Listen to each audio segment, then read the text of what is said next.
Comey's interview before House lawmakers. Let's go to Peter Ducey live from Washington. Peter, good morning.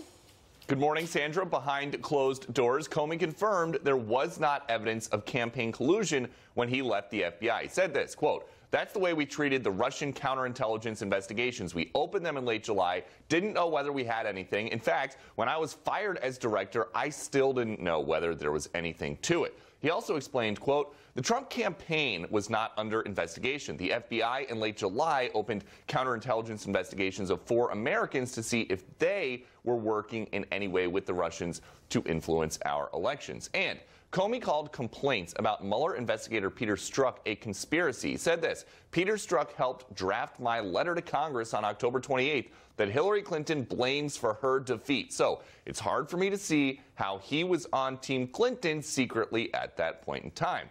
However, Republicans are upset that Comey answered dozens of questions by saying either he didn't know or he didn't remember.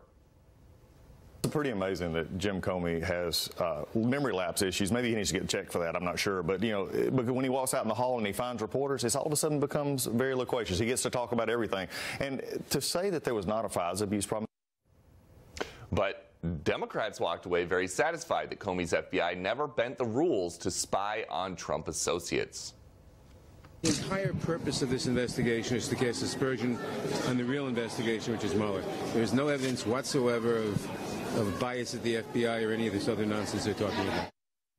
Comey will be back testifying some more next week, but next year, Democrats are the ones with the subpoena power to call witnesses. Sandra? Peter Ducey in Washington for us. Thank you. We have a lot more to talk about with us today. House Majority Leader Kevin McCarthy in studio here in New York. And welcome back, sir. Good morning to you. One of the many things we discovered on the Comey testimony is that 4 were under surveillance, 4 Trump campaign officials, yes, as opposed to 2 before. What does that tell you, if anything? Does that change the story in any way?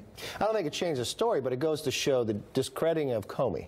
Whereas he sits in this hearing, but he says, I don't know, what, 166 times as he goes through. He wrote a book, he goes through. One thing that came to me is there's no collusion with this president. And Comey, I don't know why he's still out there talking about things. He's discredited. Help us understand when he says 14 Russians had contact with Trump campaign officials in 2016. Is that an issue, or is that just how Washington works? If you're in an international city, people interact with a lot of individuals. I don't know what he's referring to here, but did they affect the election or the outcome? Every investigation, the House and Senate says they did not. Did they talk with the president? No, that wasn't the case. So if you look at what Comey said in there, the FISA, going after individual, here they are. Comey knew that who paid for the dossier, and he still did not tell the courts. He thought there was nothing wrong with what they went through with FISA. I thought that was a major problem inside that investigation. You just heard from Jerry Nadler. Here's Adam Schiff on CBS on Sunday. My takeaway is there's a very real prospect that on the day Donald Trump leaves office, the Justice Department may indict him, that he may be the first president in quite some time to face the real prospect of jail time. Listen.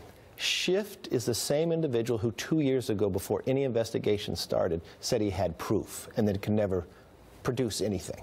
His credibility is rather low inside Washington for his members on either side of the aisle.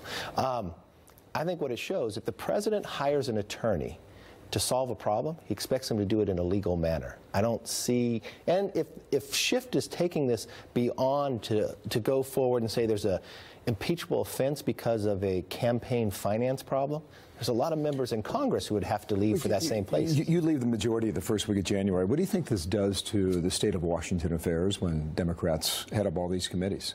Well, it's a challenge. It looks like what they're going to focus on is just more investigations. I think America is too great of a nation to have such a small agenda.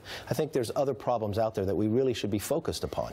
And in my belief is, let's see where we can work together. Let's move America forward. We've investigated this for a long period of time. Both sides have come up with nothing in the process. I think we should put the American people first. Let's see what calculation they make come January. In the meantime, you have about 2 more weeks when you were in charge. GOP funding priorities are what now, do you believe, of the next 2 weeks? Well, we fund 75% of the government already. So we have 2 weeks left, 2 more weeks to go, 25% of the government still to be funded. One of those elements also deals with the security along the border. Nancy Pelosi's in a tough position. She has to get 218 votes on the floor of Congress individually, so she doesn't want to deal with the subject. Schumer, he's only got about 1.6 in there to deal with border security. We got a caravan coming forward. I think we can find common ground. I know where the president is. The president wants to come to an agreement, work a deal out, and that's what he's going to have a meeting with them this week. We've got Google's CEO coming in tomorrow. I think it's very important based upon what we're looking at bias, when we're looking at privacy issues, when we're looking at what they're doing in China and what they're doing with our U.S. military. I think there's a lot of questions. That's very interesting. With regard to border security, you have technology down there, you have personnel to take care of the wall. Do you think it happens or not? It has to happen in the process. We've been funding it. We've been building part of it already. It's a combination of the element to make sure the border is secure. Yeah. What is your sense of the tariff battle? Well, I think we're getting China's attention. Someone should have done this a long time ago. I believe the next 90 days, the president thinks he can get an agreement. I think America will be stronger for that. What China's been doing to a number of companies in America, from stealing their technology, from ever since they entered the WTO, they have not played by the same rules. I think the rest of the world is looking at the same time. We just renegotiated NAFTA. I think that modernizes, makes America stronger in the same basis. On that point, do you think that'll pass? I do believe it will NAFTA, pass. I guess we'll call it USMCA? Yes, I believe we won't see it until February. It'll be with a new Congress, but I believe at the end of the day it does pass. As you look back on your time when you had all three branches of government in control, you got a lot done. What's your biggest regret that did not happen? I wish we would have been able to reform health care. That element would have made, one, costs lower, would have protected more individuals. And remember, even though you have three branches of government, as long as there's 60 votes in the Senate, you never totally have it. Let's see how it goes over the next 2 weeks. Kevin McCarthy, great to see you. Thank you. Thank you for being